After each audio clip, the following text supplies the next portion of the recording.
Alhamdulillah wa asyukurillah wa la hawla wa la quwata illa billah.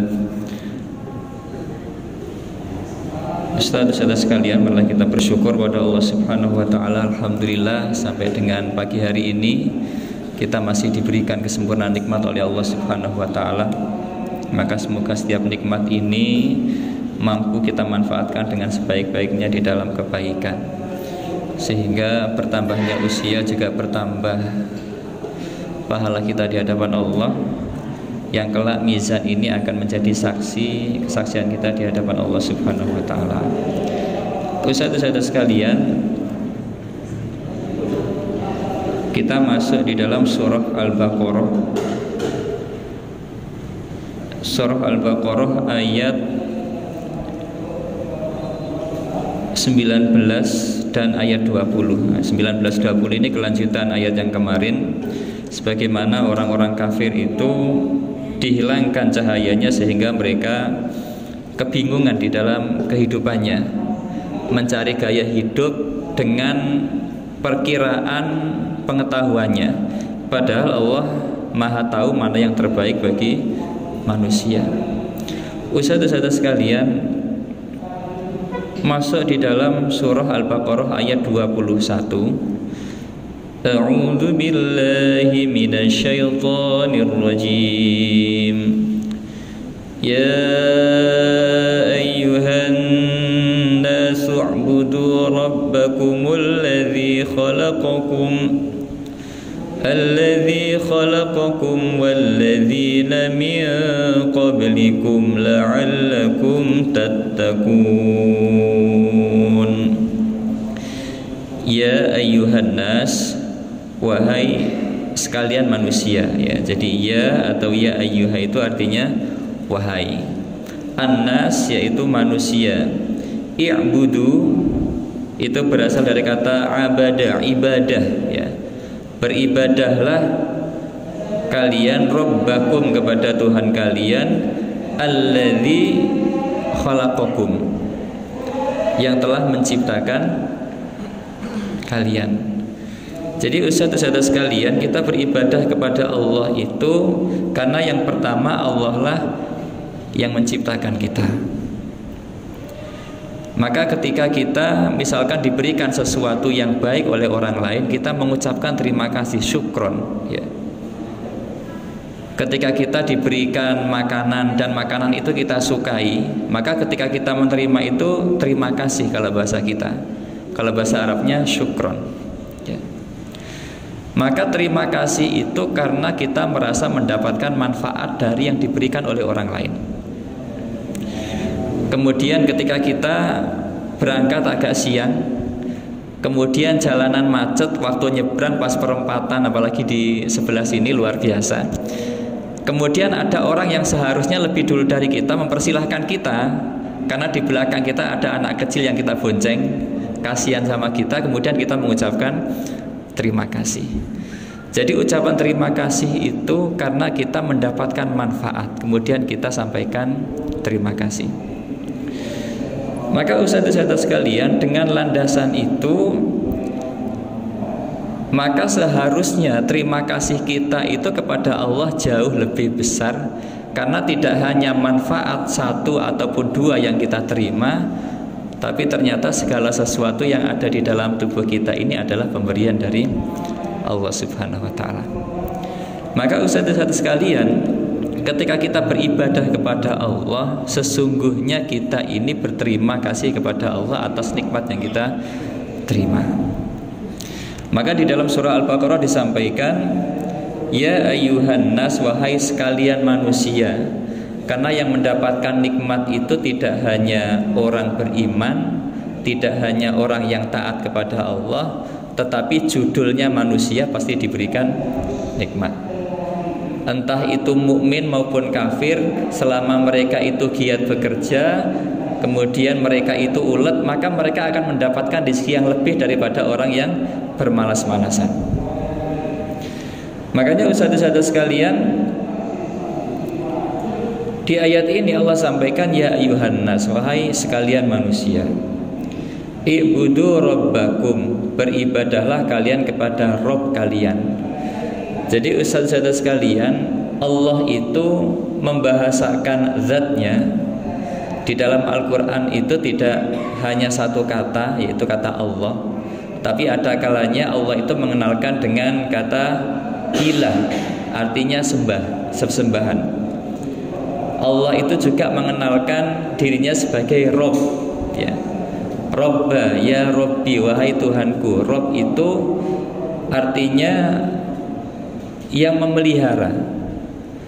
Jadi Allah itu tidak sekedar Khalik yang menciptakan, tetapi Allah juga yang memelihara. Ketika Allah menciptakan kita, tidak sekedar menciptakan awalnya tidak ada kemudian menjadi ada, tetapi seluruh kebutuhan kita itu yang mencukupi adalah Allah. Makanya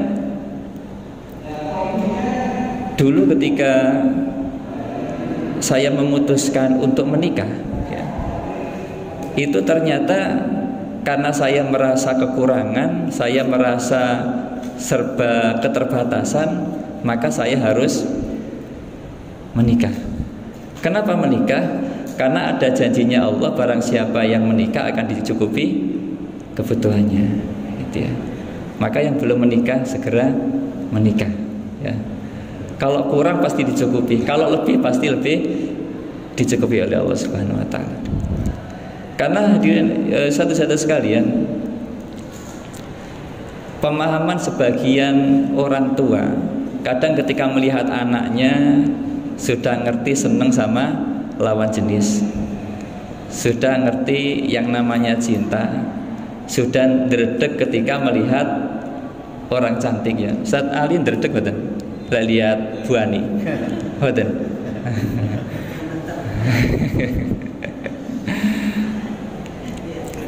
Itu seringkali ketika kita kemudian izin kepada orang tua kita, itu biasanya orang tua itu menyampaikan, "Sik golek kerja sing mapan, ya. Sudah mendapatkan kerja yang mapan, sik ben duwe omah dhewe, ya." Ya. Ketika sudah punya rumah sendiri, dhisik ya apikno dhisik omahe, ya. Sehingga dhisik ya keburu usianya banyak, gitu ya. Jadi ustaz-ustaz sekalian, ini contoh saja. Jadi di ayat ini Allah sudah menjanjikan kepada kita bahwa Allah itu sebagai Rabb, pasti Allah mencukupi selama kita itu qanaah terhadap pemberiannya Allah. Jadi yang membuat kita tidak cukup itu bukan kebutuhan kita. Jadi yang membuat kita tidak cukup itu karena keinginan kita, ya. Makanya kan kalau kita memenuhi kebutuhan kita, sebenarnya semua orang itu pasti dicukupi oleh Allah. Tetapi kalau sudah memenuhi keinginan, memenuhi hasrat, apalagi gaya hidup, pasti tidak ada orang yang merasa cukup, ya. Maka di dalam surah Al-Baqarah ayat 21 ini Allah perintahkan untuk menyembah kepada Allah, karena Allah yang menciptakan kita dan Allah yang mencukupi kebutuhan kita. Walladzina min qablikum, dan juga orang-orang sebelum kalian, la'allakum tattaqun, agar kalian itu menjadi orang-orang yang bertakwa. Jadi dasarnya manusia itu adalah makhluk yang fitrah. Kemudian manusia itu dipengaruhi oleh lingkungannya. Lingkungan yang terdekat itu adalah keluarganya. Maka seseorang itu boleh jadi akan menjadi muslim, akan menjadi majusi, nasrani, itu tergantung lingkungan yang ada di sekitarnya. Maka kemudian Allah perintahkan kepada manusia-manusia seluruhnya untuk beribadah hanya kepada Allah, karena ternyata dari berbagai macam jenis manusia dan keyakinan itu penciptanya hanya satu, yaitu Allah Subhanahu wa taala. Maka ustaz-ustaz sekalian, adalah sebuah kewajiban, ya, kalau bahasa kitab itu keniscayaan. Kita ini beribadah kepada Allah selama kita menggunakan nikmatnya Allah Subhanahu wa taala. Selama kita bisa memutuskan nikmatnya dari Allah, maka kita boleh tidak menyembah Allah. Tetapi selama kita tidak bisa memutuskan kebutuhan hidup kita dari nikmatnya Allah, maka selama itu pula kita sebenarnya berkewajiban beribadah kepada Allah. Sehingga beribadah kepada Allah itu sebenarnya ngimbangi nikmatnya Allah. Maka kasih sayang Allah lah yang kemudian orang yang beribadah kepada Allah, yang pada dasarnya nebus nikmatnya Allah itu malah ditambahkan kenikmatan yang lain berupa surganya Allah Subhanahu wa ta'ala. Maka sebagai penutup Ustadz-ustadz sekalian, saya mengutip dari ayat yang pernah disampaikan oleh Ustadz Haris ya, di surah Al-Baqarah ayat 27. Allah sampaikan kaifa takfuruna billah ya. Di ayat ini tadi Allah merintahkan untuk beribadah. Di ayat 27 Allah sampaikan kaifa takfuruna billah. Kenapa kemudian kamu itu kok kafir kepada Allah? Wa kuntum amwatan fa ahyakum. Padahal sebelumnya kamu itu mati kemudian dihidupkan oleh Allah. Jadi awalnya tidak ada, lewat wasilah orang tua kita, kemudian kita hidup. Summa yumitukum, setelah hidup kemudian ada waktunya nanti kita itu akan mati. Ada orang meninggal itu ada tandanya, ada tanpa tanda. Ada yang tanda mungkin tanda-tanda sudah sepuh ya sudah tua, ada yang tanpa tanda meninggal. Ini adalah siklus kemudian kehidupan. Maka kabar gembiranya summa yumitukum summa yuhyikum.